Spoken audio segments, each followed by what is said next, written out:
প্রাণে মরি খবর পাঠাইও মথুরায়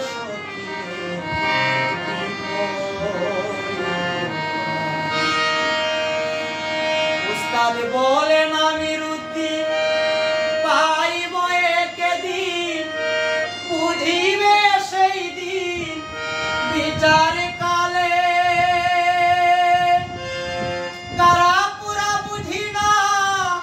তোমারে করিবা না বান্ধিয়া রেখো ওই তোমার ডালে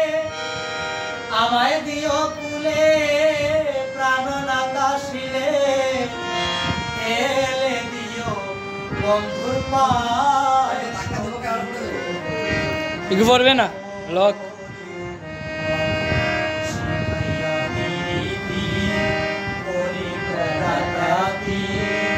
বলিয়া